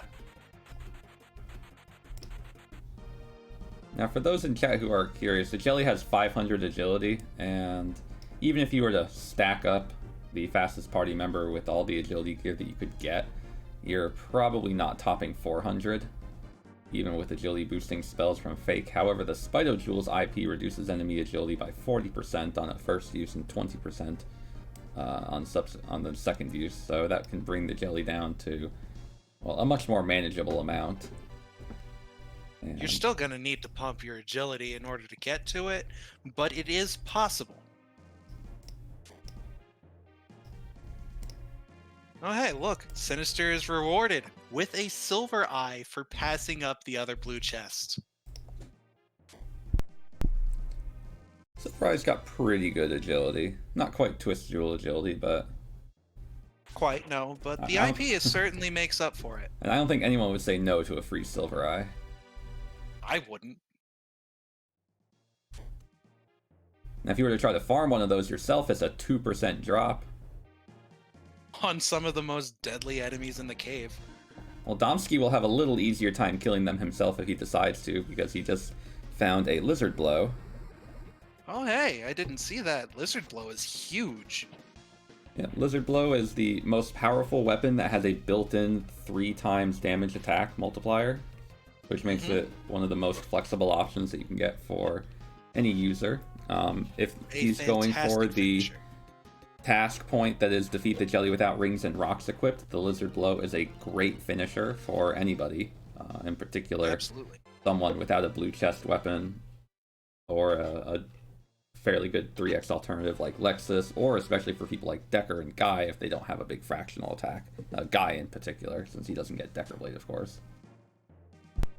I mean, it's almost like the weapon named for a character can't be used by other characters. It's weird, right? Yeah. Nice curse lifter for HabKeine. Hey. Love to see it. So, I don't know if we mentioned this before, but uncursing deadly weapons. It unlocks their IP attacks, and with the Deadly Sword and Deadly Rod, respectively, that's a 1/6 fractional and a 1/8 fractional. Now, you say Deadly Sword, but there are 2 Deadly Swords. Ah, that's right. One Deadly There Sword is is a lie that Decker and Guy can equip, which is cursed, but doesn't come with any fractional % damage abilities. Instead, it has a critical hit modifier, which is largely useless, especially against the Jelly, who takes no additional damage from crits. From the Deadly Sword weapon, or in general crits, unless the weapon has a good modifier, but the attack is pretty low. And the other Deadly Sword, which is the good one, which has atrociously low attack power, is Maxim only, but does come pre-packaged with the Battle Cry IP for a 1/6. That's right. Well, I wouldn't say pre-packaged. You gotta unlock it with the Curse Lifter. Okay, so you gotta open the package, whatever. I mean, it's like a key on a loot box. Ooh. Sinister taking a couple of big hits from Oh yeah. double black dragons, clearly farming the dark fruit for convenience. As for the big pet reward for feeding up Flash, one of the easiest pets to evolve that doesn't drain you of any points. Black dragons can cast Destroy on. They can cast Gloom Splash, and they're pretty chunky with 1200 HP, so unless you have a holy attribute weapon or an anti-flying or anti-dragon weapon, you're going to have a hard time punching your way through. But they are susceptible to deadly weaponry, which does make them die pretty quickly by your faster party members. And if they just give you a regular attack, or you actually get lucky with the, 12% chance that you're going to die instantly to a full range deadly spell or destroy spell. Yeah, they're not the most threatening.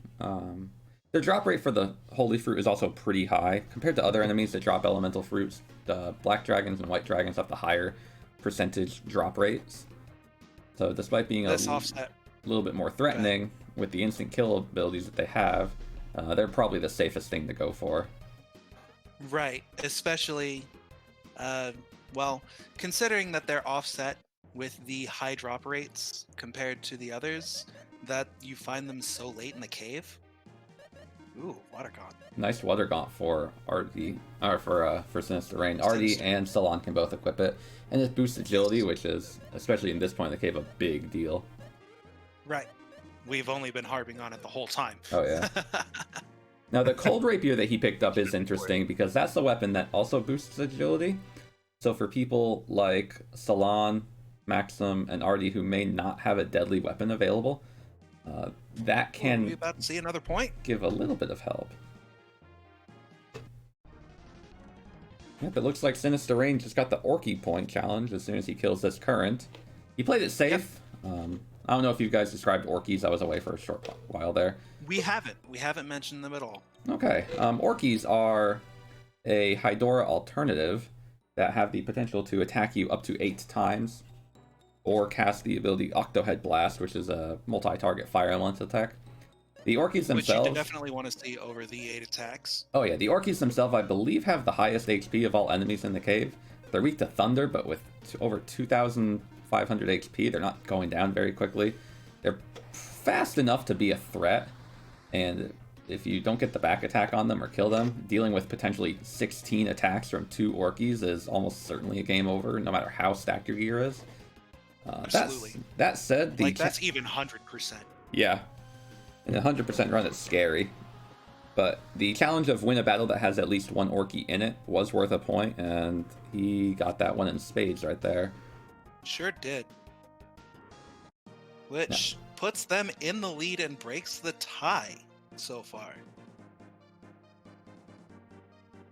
Yeah, shout out to Eli at this point for coming up with this entire rule set of very sadistic points, and then dropping out the last second of not running himself and replacing himself with a different runner.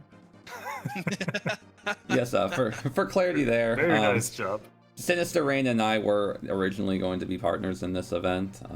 I had signed up to sort of fill a spot, but I didn't want to steal a spot from any newcomers, and DCBoi had to sign up that I had actually missed, so I was happy to place him in and allow myself to focus on just chatting. Sinister with Rally now. SinisterRain is looking pretty darn good right now. We see an interesting feed from Domskee. We have a new point coming in with Flash the Unicorn, eating a dark fruit. That's right. Yeah, so there's 2 M forms for their team. Very nice. And they tied it up yet again. Yeah, this looks like it's going to be close all the way up to the end. Oh yeah. So the jelly kill is going to be a lot of points all in itself. Mm-hmm. If one of the teams or even both of the teams can get it, Right. it is not guaranteed. And I am tempted to say that they will have to hurry up a little bit at this point, or at least Yeah. pick up the pace a little bit. This But is true. it's definitely still possible.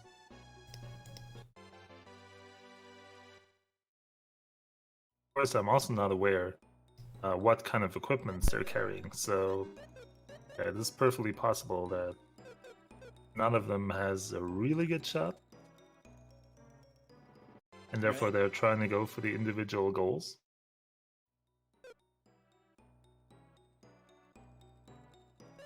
Bulleta, yes, there is a point incentive if all 4 types of genies are killed. However, both members of the team need to do that.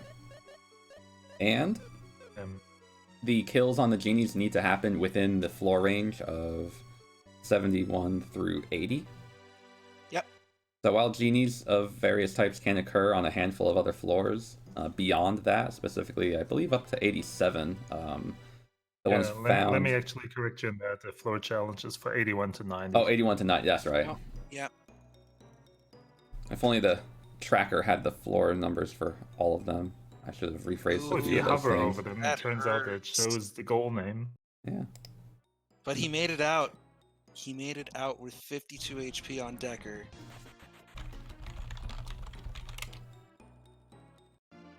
Domskee just making it out by the skin of his teeth. Good work. Yeah, very nice. Yeah. It goes to show just Ooh, another and reason there- why Decker there is goes a guy. such a big deal to bring into the cave. HP is the most crucial stat when it comes to tanking. Defense is pretty important, but as you can see, Yes. Tia having roughly half, or sorry, about a third of Decker's HP at this point, you could give her all the defensive gear you want and all the magically resistant gear you want. Decker would still out-tank her just because of his grossly large HP pool. That's right. Magic resistance, for every 4 points of res that you have, you'll take 1 point less in damage. And Which for is not worth. And for roughly every 2 points in defense, you take 1 point less in damage. The caveat there is if you gain a level and gain 2 HP or 4 HP, you've just completely obsoleted the other stat. Yep.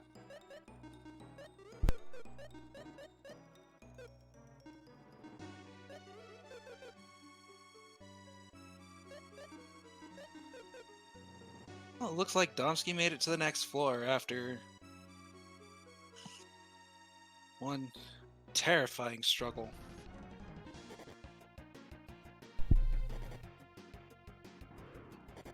Now, one thing I believe Domskee found earlier was an old... I think it was Domskee who found the old armor, or perhaps it was SinisterRain. The old armor is going to be pretty useful in a pinch. Decker and Guy can use it, only them. It's one of the more powerful armors that are available. The IP ability that it has will restore an entire party back to life, and it's great to have on your tankiest members because it gives one option towards safe party recovery in these floors where things can just go drastically wrong in a moment's notice. Absolutely. It also gives attack power, which is useful for anyone who's punching their way or just attacking the jelly.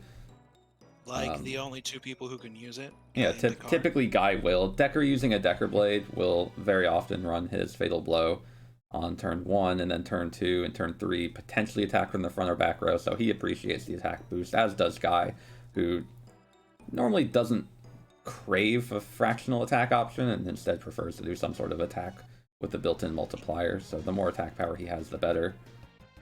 Yeah, he's definitely a better option for the old armor, as he's usually running with finishers instead of fractionals.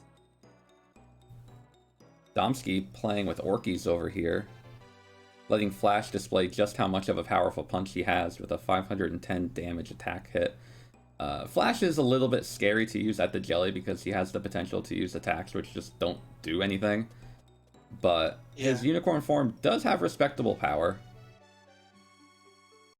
Sure does. I mean, he's no Sully or anything, but... He's also a holy attribute and capsule monster, and your capsule monsters, unless their attacks don't have a damage factor behind them, they all come with some sort of elemental backing, and Mhm. late cave enemies being susceptible to Holy, Black Dragons, Hades Chariots, a few other enemies, leeches. Dark One- Summoners. One thing that Flash can deal a lot of damage with. Now, Domskee in a very scary situation here. He's got the dreaded Archfiend Leech encounter. Oof. Yeah, but with Leeches, a very good movement, I want to point out. yeah. His hallway itself is pretty nasty because he has a couple of forced fights, but he does. He did prepare himself to at least deal with some of the movement here. The Leech itself, it'll pretty much always outspeed your party members, and it has the potential to not only deal incredible damage, it can cast spells that deal instant death, and it can inflict status ailments like paralysis. The Archfiend can be outsped by people like Artie and Tia with a little bit of help, and using a Deadly Rod on the Archfiend, of course, would be a nice thing. But we all know how deadly Archfiends are because of what they're capable of doing. So if you have your Artie get, say, paralyzed by the Leech and then not be able to use a Deadly Rod on the Archfiend, well, then you're just hosed. It looks like he got lucky with that Archfiend, though. It only attacked for a low amount of damage and used Stronger on itself. No, So- he appears to be very limited in his revival, which is going to Sure be a does. little bit of a problem here because he has at least this one Archfiend that is forced through. Luckily, this Archfiend isn't a double Archfiend, so it looks like his last threat is a genie that he's going to have to fight face on. Yep. He got pushed forward too far by that Archfiend Leech combo. Yeah, but fortunately enough, it's only Earth Genies, no winds. I'm not sure which floor he's on, but yeah. I think he's in like low 70s. Or high number 70s, low Okay. descent 70s. Oof.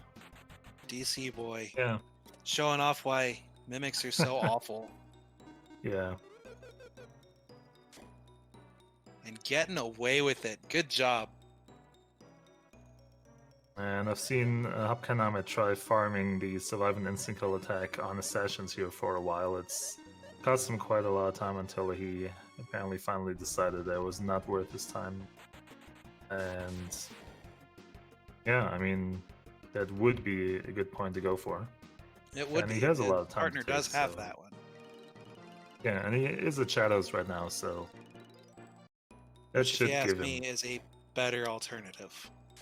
yeah, should give him a pretty good chance of getting that point, and that would put them at a 13 to 11 point lead, assuming he will get that. Yeah.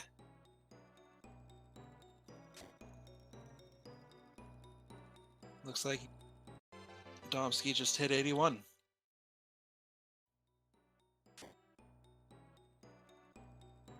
All right, so who's paying attention to genies? I Do we mean, ask around for his scorekeepers? if we're talking about it like he was able to collect them before, he would totally have it. But considering that he took care of those beforehand, no. Yeah.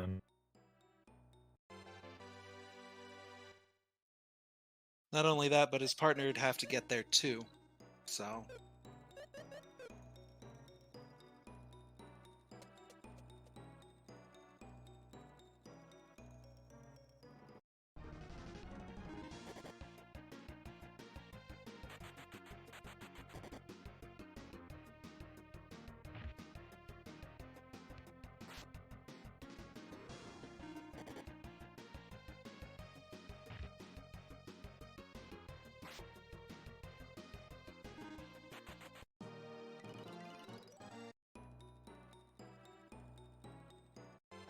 Yeah, because Chad is going wild over it right now. There is an AC Discord. You guys want to check that out, where all the crazy runners are hanging out and sharing our terrible experiences with this game and sometimes the good ones. So, I you want to mean, get into speedrunning this game or just or just enjoy our like misery? the game itself. Yeah, Feel free to come by, I hang do. out, enjoy the company. I know we will. yeah. Also, it is kind of. I'm being told there is another Lufia 2 Discord for the main game, but I don't think that's alive. At least that's what everyone says. And if you're looking into running the main game, you will probably find more people on this one than on the other one, but I'm not entirely sure. I'll tell you this much, I'm more experienced with the main game than I am with Ancient Cave.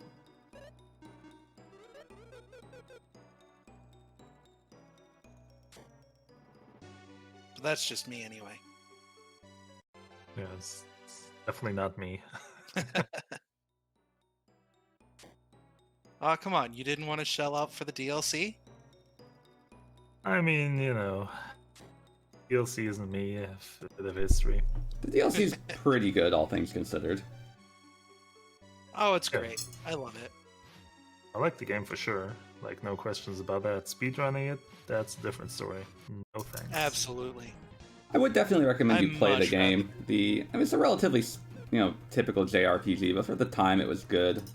It was real unique enough. The game itself is obviously overshadowed by the great sons of Super Nintendo, like Chrono Trigger and Final Fantasy, but there's no reason that Lufia 2 is But I mean, a bad RPG. It's definitely a pretty good one. It's just overshadowed by some of the others. when you actually don't got think to it come is. up, like you said, against like Chrono Trigger and Final Fantasies and what have you, you're definitely going to be pressed to make a name for yourself. I mean, I can't speak for anyone else, but in my opinion, Lufia 2 puts everything you just mentioned clearly behind them. Argue that the battle system for Chrono Trigger is better. I'd argue that the story for Final Fantasies are better. But as a whole, I agree with you. Well, not to turn this into a discussion, but I will not even agree on either of those. But everyone gets to enjoy their own stuff. Yes, Samael That is Merriam, Square does own Lufia, so feel free to bombard their Twitter and their other social media with requests to have Square release Lufia 2 on some sort of eShop, so that way we can download a fresh version of it. Yeah, Wait, what you're gonna get is wait, an wait. HD Hold on. remaster that is horrible. I didn't know this. I didn't know Square picked up Lufia. Yep, they did. I actually contacted When did this happen? and heard from Natsumi. They told me over Twitter I would have to dig up the response where they said, yeah, sorry, Square has it, so we can't help release it. We would if we could, but we can't, so we won't. That's disappointing.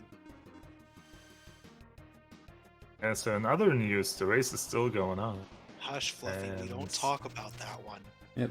No, it's getting to be crunch time. With only about 13 minutes left, it looks like not only are some of the challenges not going to be met in terms of things like raiding the chests and others, but it is possible we may not have this race feature a jelly fight. SinisterRain has about 20 floors to go, and it looks like they're still looking for stuff to try to secure the kill. They may want to pick up the pace a little bit if they think they can get to the jelly and just try to get there for the floor 99 bonus, but they may have some other Yeah, it was plans. about a minute. And Domskee, I believe, is the furthest in the cave right now. Oh, just picking up Zap, but Yeah, that's That's gonna be good to have really now. good, either for the jelly or for the point objectives. Yeah, Zap being one of only 2 light-based magical attacks. Spells, rather. Whereas all other elements, with the exception of Dark, have tier 1 through 3. You only get a tier 2 and 3 for light. Zap is also the single most powerful spell available. Now, only one person can use it, that being Artie, but Artie is already proven to be an invaluable party member. Having the highest agility, pretty respectable stats overall. And access to a deadly weapon. That's right.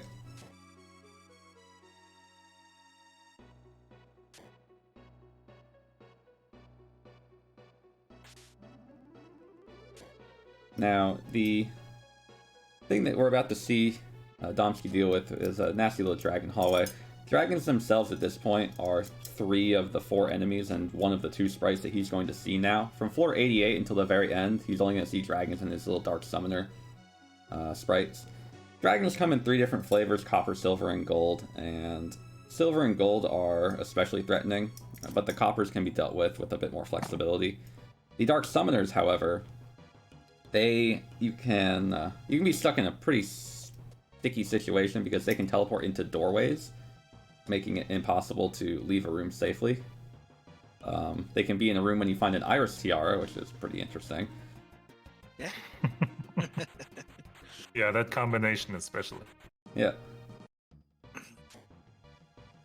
But yeah, the enemies at this point are extremely threatening. A bad encounter, say just a standard front-on attack against a battle that includes even a single gold dragon, can result in a party wipe. Dark Summoners can come in groups of 4, and they will outspeed you, and if they get the jump on you, they can attack twice, and that can be potentially 16 attacks that come your way.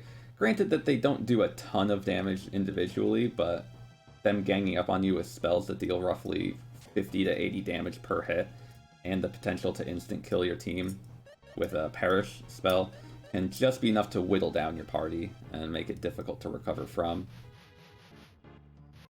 Gold Dragons can go up to 3 times per Gold Dragon, and where they can do something that's effectively useless by casting Trick on themselves, they can also cast Stardust Blow, which is a pretty beefy spell attack that's it's going to one-shot pretty much everybody just under. Except Decker. If you have an Apron Shield, it's the only shield that can provide any sort of damage resistance to their attack, and even so, it still deals an enormous amount of damage. So Domskee, out of all the runners, is the furthest down in the cave here, I guess. And adding on to what you said before, Eli, that this should be an inviting event for new runners, which I think it definitely is due to the team setup and everything. I think Domskee deserves a shout out here as being probably the newest runner in the community. Yeah, I've only seen Domskee running for about a month and a half prior to signups for this event going on. So about, I think early October was the first time I saw him running. He is definitely out of all the signups, the freshest face in the community, and I'm really pleased to see him going as far as he is. You're absolutely right. He definitely deserves a shout out here. That's one thing. The other thing is that he's also been performing really well. Like, his movement seems solid enough. His decisions that, brought him here as the first one out of these 4 runners, of course. Has definitely paid out for him all in all, and as has been mentioned in chat before, that might be due to lurking in all the streams that currently exist, which I think definitely helps. Like, if you want to get started with this game, either stream yourself, have a couple of people in chat watch other runners, because there are so many strats that you can just pick up by watching rather than trying to figure out everything by yourself. And our community is small enough that we're pretty much not going to flood your chats with any sort of incredible volume. So you're often going to find someone in the community just looking for a run to watch, and there's at most maybe 5 people running the cave per day, if that. Usually it's 2 or 3. So there's definitely going to be an opportunity for you to find someone playing the cave, jump in, give them a hello, offer them a little advice, keep a tracker, keep a calculator up on your screen, and just kind of play alongside of them. It's a great way to learn. And as you can see from a fresh face doing this well in the event, if you're not just going for a straight-up completion, but looking for things to do, you're looking to better yourself as a player, so that way your future runs can improve. Something like this is a great place to start. Yeah. And HabKeineName and Domskee, who we've just talking about, have secured the 14th point, or the 15th point, what am I saying? So, this it's definitely looking good. There's 6.5 minutes left in the tournament's race for them, and catching up to 4 points would pretty much only be possible with a jelly kill, I would wager. But considering that Sinister is in the mid-80s, I'm not 100% sure he's going to make it. Yeah. That said, Domskee, he's like 5 floors away. He can do it. Yeah. And there is point 16 from HabKeineName providencing out, changing the entire party. So, also, it is always a bit of I mentioned cleanup duty earlier. When you're Yep. not the person running for the jelly, you pretty much know you have like very little to no chances of getting there. You kind of have to wipe up all these goals that you left behind in the first place, and HabKeineName has done a pretty good job at doing that. Picking up, I think, 3 points here in the past 10 minutes. So yeah, definitely good job. Yeah. Looks like With about 5 minutes left in the challenge here, we can assume Domskee's going to make it to the floor 99 at this point, unless he gets shafted with a horrible party room, which absolutely can't happen. With 2 floors left, there is no guarantee that you're going to make it safely until the stairs are in sight, and there's nothing around them. Yeah, floor 97 in the marathon race, nothing can happen, right? Wrong. Wrong. But he's got one more floor to go. He's still looking for that Decker Blade or some big fractional. I don't believe he is really close to a kill unless I missed him picking up something big like a Myth Blade or Decker Blade. Yeah, he doesn't have anything really huge, no. Oh, that hairpin. That hairpin, though, it'll save the run. Obviously, that's sarcasm. Totally and it's joking. Absolutely useless. Yes. The hairpin is a great helmet if you are a girl.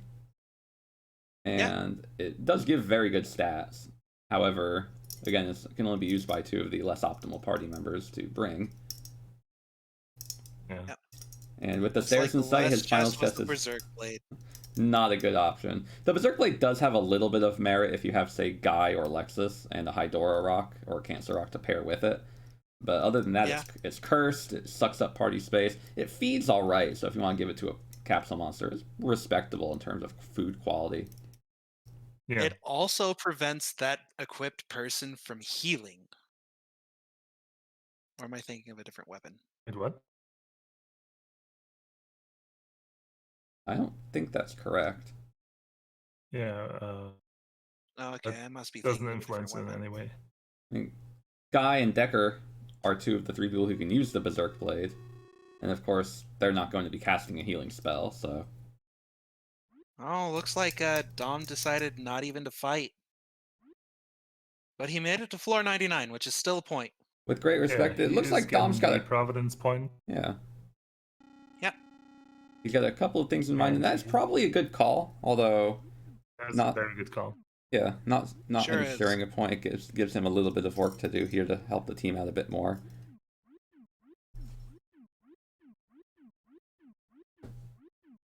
Now, in context, if you're not familiar with the cave speedruns, the cave has been completed by runners in the 40 or 50-minute range for world record percents. The events that we're doing here, and typically are featured in marathons, allow for a 2-hour time block, mainly because it, 1, gives users a lot of flexibility in terms of just opening chests and finding the key items to get a jelly kill, which is the best part of watching a run. And 2, it gives a little bit of extra time to deal with those sketchy encounters in party rooms that just slow an average run down. In the meantime, DCBoi is practicing or trying to grind his strength stat a little bit here. Sinister looks like he's going for M form, if I see that correctly, perhaps. That's what it looks like. Yep, there it is. Go. Capitalizing on the time clock to secure 1 extra point, Sinister does get one via pet food. Yep. Very nice. Now, there is something that Domskee could have done, but I appreciate him not doing. Because he made it to floor 99, he could have, quote-unquote, defeated the jelly by committing suicide at the jelly. That would not secure any points. But technically, the game counts it as defeating the jelly. Yep, because the game will That's just technically. Well, it gives you the reward for defeating the jelly, but it doesn't eject you from the cave despite your party dying, because the flag, I suppose, that would be checked to eject you from the cave happens after the flag that checks to see if the jelly battle ends without the jelly running away. So you can have a full dead party, get the reward for being the greatest warrior. And in the context of a general game, you absolutely could do that. If you're playing through this game for the first time ever, and you just want to try to bust your way through, it is something that you can definitely do to secure a win. Spending potentially 4, 5, 6 hours doing this on your first time through the campaign of the game It's definitely something worth considering. You get access to the red chests behind where where DCBoi is flexing his arms, and those items include a dragon ring, which is a fantastic ring. It boosts a lot of your stats. It gives you the access to Brilliant Helm, which is pretty good, and the Flash IP from the Light Jewel, which is a more powerful holy option. Fabulous for Lexus, pretty good for Artie, and even for Salon in the main game. Now, with our final 30 seconds approaching, things are looking like a bittersweet ending for SinisterRain, who is definitely on the hunt to try to at least make his way down. He's got 7 floors to point out that they did secure 2 more points in the last couple of minutes. So sure did. Yeah, there was. Oh, never mind. There's 1 more point actually, as I'm talking about that. So yeah, there was some planning on their end. Either it was goals marked a bit late, but I assume they just got them because everything else was marked in time. So yeah, they definitely had. They definitely had some strats, but plus they just finished up with a. And that's time. Yeah. Let's see if HabKeineName and Domskee here is securely in the lead with 4 points. And definitely GG to all the runners. Yes, fantastic runs, guys. Yeah, it was very close for a very long time. And I think it's been all decided in the last 20 minutes, wasn't it? 30, 20 minutes? Just these last 20 minutes are what sealed the deal. Very nice race. Very enjoyable to watch. Indeed. Well done, guys. Let's see if we can get the group in here. Yeah, so HabKeineName and Domskee won with 18 points over SinisterRain and DCBoi with 14 points. Which means since this was a quarterfinal, they will advance to the semifinals and face a undetermined team at this point because it will be randomized.